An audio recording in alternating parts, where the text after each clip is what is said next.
નમસ્કાર વાલી અને વિદ્યાર્થી મિત્રો, હું મિત્ર પ્રકાશ કંજર યુટ્યુબ ચેનલમાં સ્વાગત કરું છું. મિત્રો, સૌથી પહેલાં તમારે કોઈ પણ જગ્યાએ કઈ વસ્તુ કરવાની નથી. શાંતિથી પહેલાં ડિસ્ક્રિપ્શન બોક્સમાં જાઓ, નીચે મારી લિંક આપેલ છે, ત્યાં આગળ લિંકમાં જઈને મારી વોટ્સઅપ ચેનલમાં જોડાઈ જાઓ, જેથી કરીને એજ્યુકેશન અપડેટ મળતી રહે દરરોજ બેઝ પર, વિડીયો બેઝ પર. સાથે સાથે તમારે અહીં આગળ જે કેન્દ્રીય વિદ્યાલયની વેબસાઇટ છે, કેવી રીતે ફોર્મ ભરવાનું છે, કેવા કેવા ડોક્યુમેન્ટ જોઈશે, બધી જ વસ્તુ આપણે તપાસ કરીશું.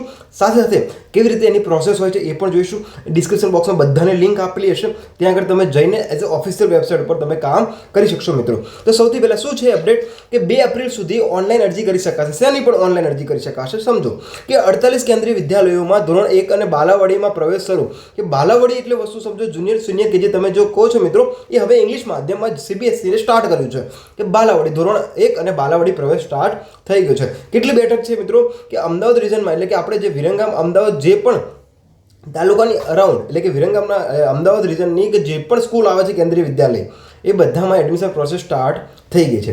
ચલો સમજો કેટલી બેઠક છે? 3600. કેન્દ્રીય વિદ્યાલય સંગઠન નવી દિલ્હી દ્વારા શૈક્ષણિક વર્ષ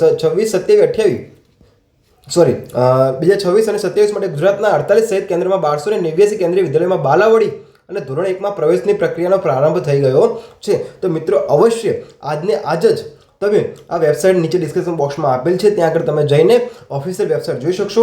અને જો તમારે એ ન કરવું હોય મિત્રો, તો એનો પણ નેક્સ્ટ વિડીયો આવશે કે કયા કયા ડોક્યુમેન્ટ જોઈશે, કેવી રીતની પ્રોસેસ હશે અને શું કરવાનું છે એડમિશન માટેની, એ તમામ બાબતો જોઈશું. પરંતુ સૌથી પહેલાં ચેનલને સબસ્ક્રાઇબ કરી લો, જેથી કરીને તમને દરરોજ એજ્યુકેશન અપડેટ મળતી રહે. તો ચલો, શું કીધું છે કે પ્રવેશ ઈચ્છુક વિદ્યાર્થીઓએ 2 એપ્રિલ સુધીના કેન્દ્રીય વિદ્યાલયની સત્તાવાર વેબસાઇટ kviadmission.gov ઉપર તમારે એડમિશન અરજી કરવાની છે.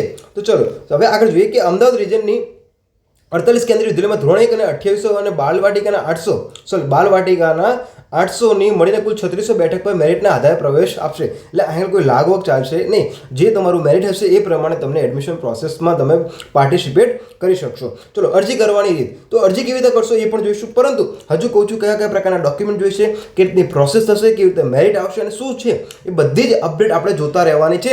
તો માટે આપણે અહીંયા આગળ ચેનલને સબસ્ક્રાઇબ કરી દઈએ. એજ્યુકેશન અપડેટ મારી વોટ્સઅપ ચેનલ છે, ત્યાં આગળ પણ જોડાયો, જેથી કરી એજ્યુકેશન અપડેટ તમને મળતી રહે. મિત્રો, તો ચલો, અરજી કરવાની તારીખ કઈ રીતની છે? વિદ્યાર્થીઓ પોર્ટલ પર જઈને ન્યૂ રજિસ્ટ્રેશન કરવાનું રહેશે. તો મિત્રો, હવે તમે જે ન્યૂ રજિસ્ટ્રેશન છે એની લિંક ક્યાંથી મળશે?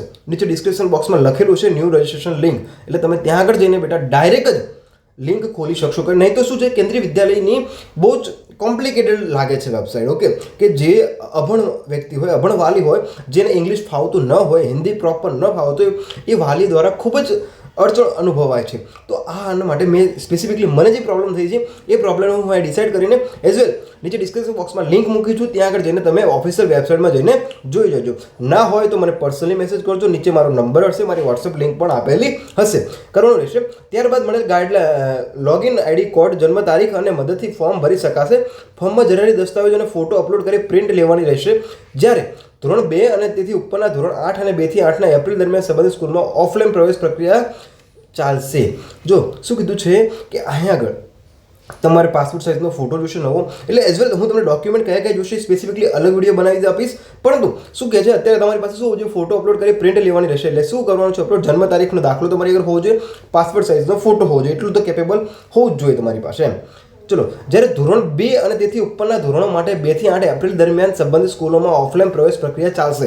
મતલબ કે હવે જો કેન્દ્રીય વિદ્યાલય છે, અહીંયા ઓનલાઈન અને ઓફલાઈન 2 રીતે એડમિશન થતા હોય છે. તો ઘણી જગ્યાએ ઘણી વાત કેવું થતું હોય છે કે મેરિટના આધારે જોવા જઈએ તો ઓનલાઈન પ્રોસેસમાં થોડીક એઝ વેલ પ્રોબ્લેમ થતી હોય તો ઓફલાઈન પણ એડમિશન એ લોકો સ્ટાર્ટ કરી દે છે. તો શું કહે છે કે એપ્રિલ દરમિયાન, એટલે બેટા આર્યો કયો મહિનો ચાલે છે? માર્ચ ચાલે છે. માર્ચ પૂરો થશે એટલે કે એપ્રિલ મહિનામાં ઓફલાઈન પ્રવેશ પરીક્ષા સ્ટાર્ટ થઈ જશે. એટલે કે પ્રવેશ માટેના એડમિશન સ્ટાર્ટ થઈ જશે કેન્દ્રીય વિદ્યાલયમાં. ઓકે, વિરંગામ રિજનની હોય કે કોઈ પણ હોય અમદાવાદ રિજનમાં. ઓકે, તો ત્યાં આગળ શું છે, ઓફલાઈન એડમિશન સ્ટાર્ટ થઈ જવાના છે મિત્રો. તો અવશ્ય આ યુટ્યુબ ચેનલને સબસ્ક્રાઇબ કરો, તમારા બધા જ મિત્રોને મોકલો, જેથી કરીને શિક્ષણની એક નવી ક્રાંતિની શરૂઆત થાય અને સૂરજનો પ્રકાશ શિક્ષણ અભિયાન અંતર્ગત ગુજરાતના 1 કરોડથી પણ વધારે વિદ્યાર્થી મિત્રોને આ પ્લેટફોર્મ પર જોડીને એક નવી ક્રાંતિ કરવાની શરૂઆત કરીએ. મિત્રો, સૌથી પહેલાં જજો, ડિસ્ક્રિપ્શન બોક્સમાં લિંક આપેલી છે, તે ખાસ કરીને જોજો. અને મારી વોટ્સઅપ ચેનલ છે, તેમાં પણ જોડાઈ જજો, જેથી કરીને જે કંઈ પણ એજ્યુકેશન અપડેટ આવે તે તમને મળતી રહે. મિત્રો, મળીએ નવી કંઈક અપડેટ સાથે. જય હિન્દ, જય ભારત.